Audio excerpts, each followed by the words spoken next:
And as far as the Nephilim, I really believe in a lot of that stuff, and yet I don't trust Sitchin too much. And I wanted to see what your thoughts were on that. Well, I'm with you there. That's why I've never looked at any of the Sitchin stuff. I've just basically gone and looked at what has been there from the ancient, from the teachings and whatnot. But I don't believe in his stuff either. He's a gatekeeper supreme. And the reason that is because if you really study what Sitchin is saying, he basically uses that information to prove that the Jews are God's chosen people. That's what he uses that information for. So he's a priest class stooge as the rest of it. As far as the whole thing with Mars and Sirius and that whole thing, as Freeman talking about, I don't really know. I don't really know if I necessarily agree with that. And I'll tell you why that is, because to me, I see Mars as a sort of a middle point. I think Mars it was sort of whoever, if there was indeed people that came here from other places, Mars was some place where they had set up shop initially for a period of time, and then moved on. Of course, very interesting if you look at the ancient area of Samaria, which is now Iraq. Before it was known as Samaria, it was actually known as Acadia, and before it was known as Acadia, that whole area was known as, of course, Cydonia, and it's also coincidentally enough, as everything else is that they're into. It's located on the 33rd parallel. Well, what's interesting is that the place on Mars where the alleged face is located and these pyramid structures are located is also on the 33rd parallel on Mars, and also is also by coincidence named Cydonia. So what I look at when I see that stuff is I see it as sort of relics are left there by people who were on their way, who eventually came and made their way to Earth. Now, where they went and made their way after that, we just don't know. But it obviously seems that there was some little stopping points when they entered the solar system. They made their way and boom, boom, boom. And that ties into a lot of stuff about when people talk about Palladians and whatnot, and people talk about this group of aliens called the Palladians that basically go around every time a planet's life cycle is about to come to an end or something. They go around and they find remnants of other planets and take it and seed life with it on another planet. And, of course, that theme is carried over very heavily in the new film with Nicolas Cage called Knowing, the idea of seeding new plants with life. But as far as is thinking about that goes, I don't really know. But what was the last part of your question? It was pretty much just the Mars and the going off of the ancient Sumerian stuff for the reptilium or the Elohim or the Nephilim. Oh, right. Yeah, a lot of that stuff. Yeah, a lot of stuff gets confused. I think here's the thing: is that when you look at some of these, serpent iconography is littered around the planet. Now, I don't necessarily believe that Dick Cheney and George W. Bush and these people that are of the bloodlines shapeshift into reptiles behind closed doors, but I do think that my personal belief is that, look, we're so limited in our scope of understanding. We see ourselves, humans, as being the only thing on this planet that has consciousness and is able to talk and communicate in the way that we do. But that's the whole thing is, go study the Temple of Hathor at Dendera in Egypt. I mean, this giant temple that was built in tribute to some sort of deity that supposedly has dominion over our Milky Way galaxy. There's pictures in there of these giants. The thing is built to house giants. I mean, if you look at the pictures of the Temple of Hathor, a person standing inside this thing looks, 2 inches tall in these ceilings. This thing was built, to the scale to house giants. There's no other structure in Egypt that's like it. And inside of it, they show these giant people that look like humans that are giants working next to smaller people that are wielding these giant technological devices that have snakes that come out the end of them. And basically it's like a flower bud. Then the flower buds, and then an upright snake or uraeus comes out of it. So I don't doubt that there was probably people in the past that had consciousness in the way that humans have that took on the form of what we believe to be animals, people that look like lions or people that look like snakes or anything else. And these people, had high technological advancements and were able to basically take their DNA and crossbreed it with DNA from things that were found locally. So certainly when you look into the Sumerian text and they talk about the Caucasoids and this white-skinned people that lived up in the Caucasus Mountains region, and how they used the most amount of their DNA and crossbred with these white-skinned people, the Caucasoids, to create the Caucasians. And these were the ones they put in positions of kingship in ancient Sumeria. And then this is why these bloodlines have tried to stay pure from throughout history.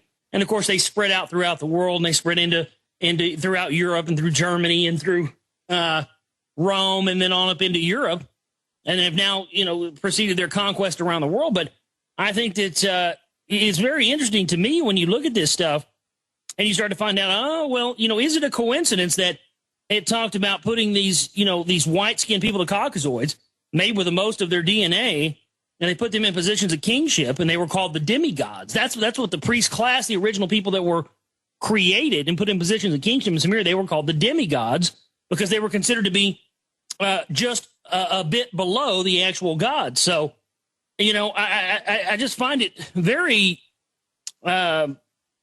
coincidental you would have people that their bloodlines are important today, and all these same people are in charge.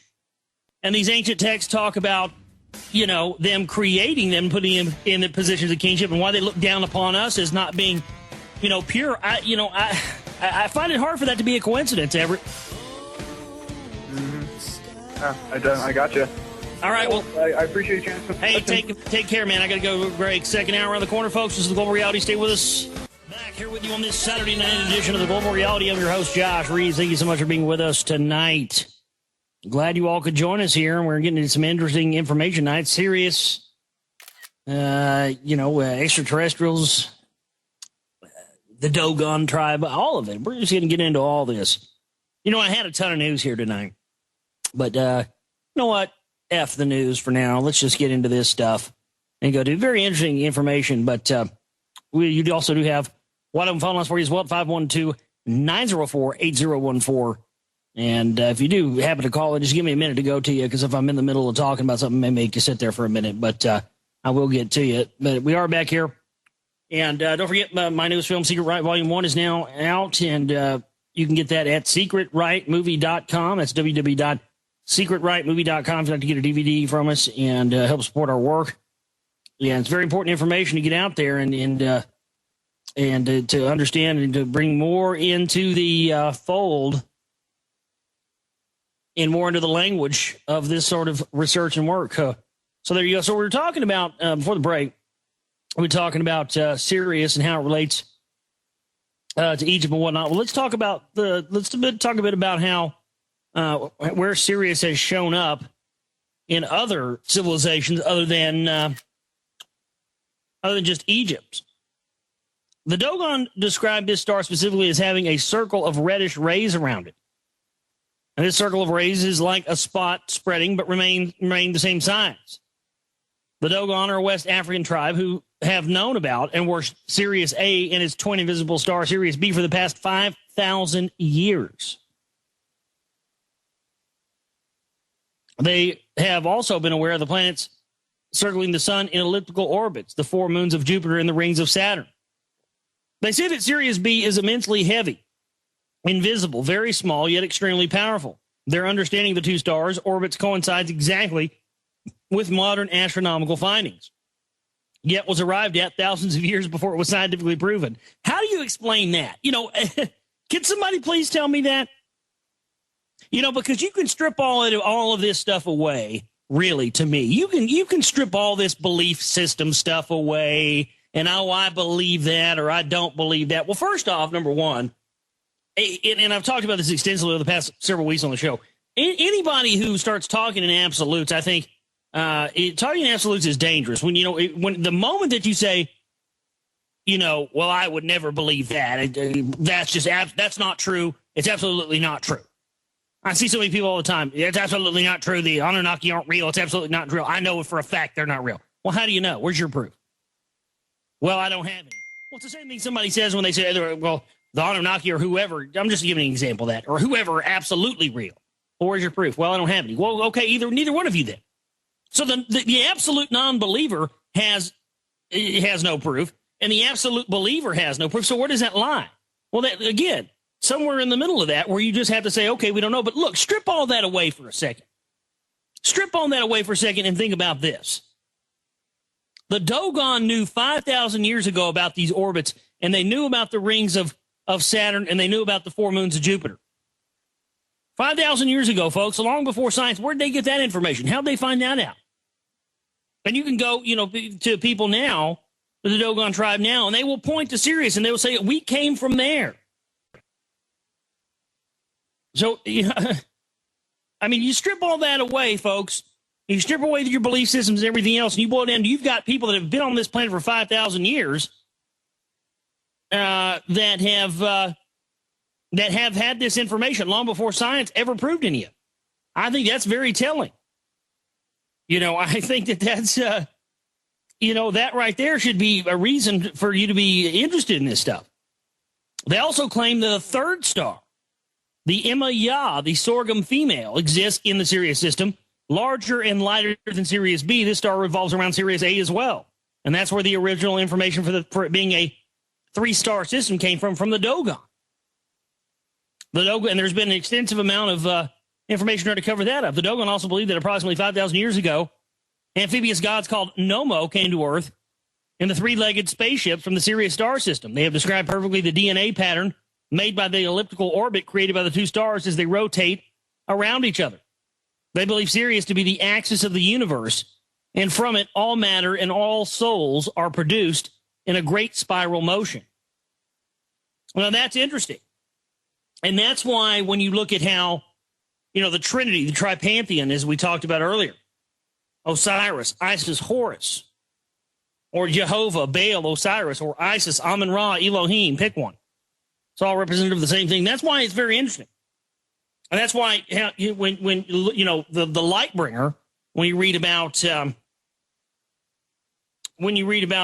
Freemasonic, what about Lucifer, the light bringer, and Lucifer relating being Horus and then coming from Sirius, the Dogon believe that Sirius is the axis of the universe, and from it all matter and all souls are produced.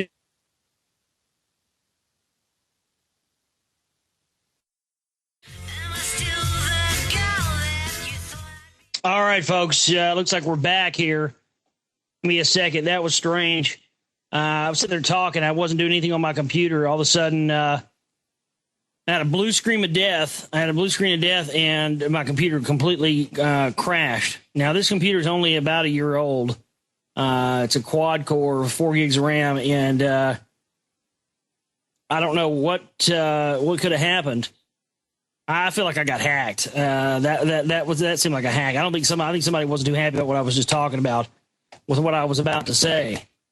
But thank God I know what I was about to say. That was odd. I've never seen that happen. There was a loud pop in my headset too. It was strange. It was a loud pop and then everything just died. So I guess we're back here on the air. So give me just a second.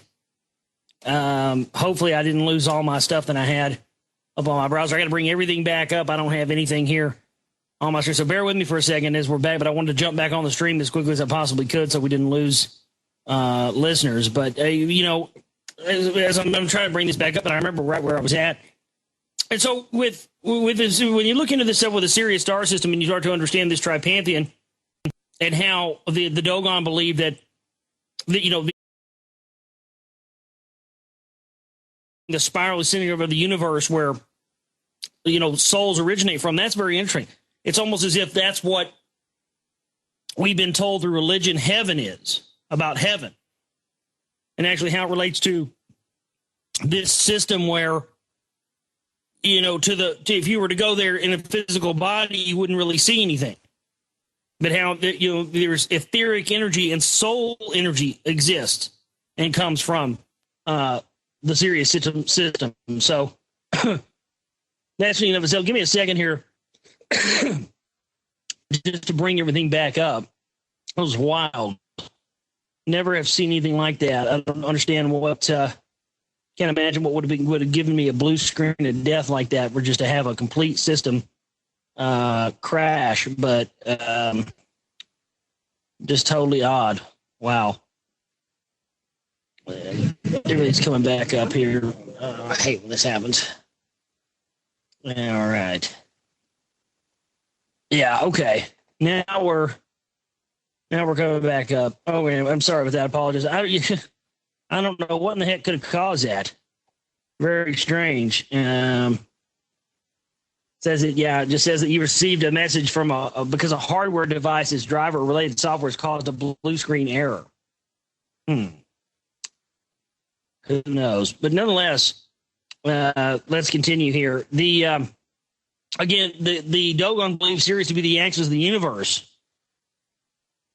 And from it, all matter and all souls are produced in a great spiral motion. Now, isn't that interesting? It would be a spiral motion, much the same way of the double helix.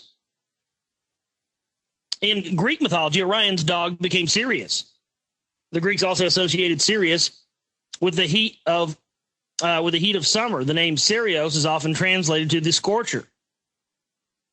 In the Quran mentions Sirius, that he is the Lord of Sirius, the mighty star, and that he it is who is the Lord of Sirius, and that he is the Lord of Sirius. And also, they don't mention here that it does say that Allah came from Sirius. And of course, you said you've got the Order of the Eastern Star in Masonic lore. You've got, the three wise men following the Star of Bethlehem. Now, how did the three wise men know? How did they know that there was going to be a virgin birth, the coming of the new Messiah? How did they know that there was going to be a virgin birth there by following this star? Because, folks, they were the priest class. They knew that there was going to be. Oh, yeah, that's a good point. Very well could have been a denial of service attack on my router. Yeah, you're right. Very well could have been. That was the way it was odd, though.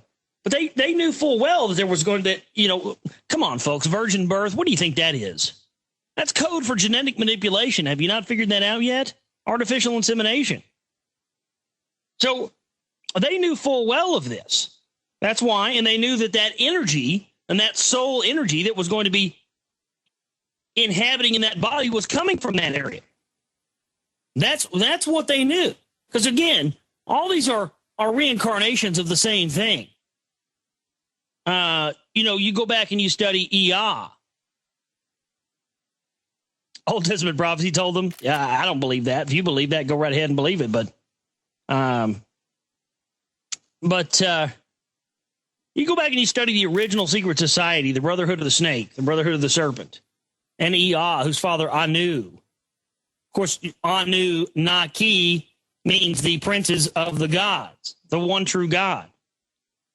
And of course, Anu, his son Ea, or also known as Enki, was said to have had compassion for man and set up this original secret society to teach mankind that we're all spirits inhabiting, they're being enslaved in physical plane bodies and being used for slavery, and that we're all capable of, he wanted to teach mankind what we're here for, what we're capable of, where we came from. And of course, this information was found out by the priest, and he was banished to reincarnate here in fragile human bodies. Jesus Christ, Quetzalcoatl, Enki, on and on and on. All these messianic people, all reincarnations of the same original energy that wanted to teach mankind who they were. More on the other side, folks. This is the Global Reality. Stay with us.